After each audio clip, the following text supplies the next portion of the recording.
ஒரு சின்ன water bottle பத்தின ஸ்டோரி ஒன்று சொல்றேன். அது உங்களை நீங்க எப்படி பாக்குறீங்கன்றத சேஞ்ச் பண்ணும். ஒரு பர்சன் ஒருத்தர் ஒரு வாட்டர் பாட்டில் எடுத்து இதோட பிரைஸ் எவ்வளோன்னு கேட்கிறாரு. அதுக்கு ஒருத்தர் பாட்டிலோட பிரைஸ் $1 சொல்றாரு. உடனே அதுக்கு அந்த பர்சன் சரின்னு சொல்லிட்டு இதே வாட்டர் பாட்டில் ஏர்போர்ட்ல எவ்வளவு இருக்கும்னு கேட்கிறாரு. அதுக்கு இன்னொருத்தர் ஏர்போர்ட்ல $5 இருக்குன்னு சொல்றாரு. சரி, இதே பாட்டில் ஒரு 5 ஸ்டார் ஹோட்டல்ல எவ்வளவு இருக்கும்னு கேட்கிறாரு. அதுக்கு இன்னொருத்தர் மினிமம் ஒரு $10 இருக்குன்னு சொல்றாரு. அந்த பர்சன் சொன்ன ஆன்சரை கேட்டு ஸ்மைல் பண்ணிட்டு அவர் சொன்னாரு, அதே பாட்டில் அதே வாட்டர், பட் இதுல மாறின ஒரே திங் அந்த பிளேஸ் மட்டும்தான்.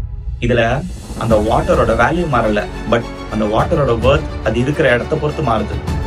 இதோட ட்ரூத் என்னன்னு தெரியுமா? ஒரு ராங்கான பிளேஸ்ல நீங்க இருந்தீங்கன்னா அந்த $1 வாட்டர் பாட்டில் மாதிரி உங்களோட வேல்யூவும் யாருக்கும் தெரியாம போயிடும். ஏன், உங்களுக்கே கூட ஒரு நாள் தெரியாம போயிடலாம். பட் இதே நீங்க ஒரு கரெக்டான இடத்துல இருந்தீங்கன்னா உங்களோட வேல்யூவும் அந்த 5 ஸ்டார் ஹோட்டல்ல இருக்கிற பாட்டில் மாதிரி வேல்யூ ரொம்ப பிரைஸ்லெஸ்ஸா இருக்கும். மோஸ்ட் ஆஃப் த பீப்புளை பாத்தீங்கன்னா அவங்களோட வேல்யூவை மதிக்க தெரியாதவங்க கிட்ட ப்ரூவ் பண்ண அவங்களோட லைஃப்லயே செலவு பண்ணிட்டு இருப்பாங்க. ஜாப், என்விரான்மெண்ட், ரிலேஷன்ஷிப்ல உங்களை ஒரு கோல்டை விட அதிகமா வேல்யூ பண்ண வேண்டிய உங்களை ஒரு $1 பாட்டில் மாதிரி உங்களை வேல்யூ பண்ணுவாங்க. So don't change who you are, change where you are. உங்களுக்கான பீப்புள் அண்ட் பிளேஸை நீங்களே கண்டுபிடிங்க.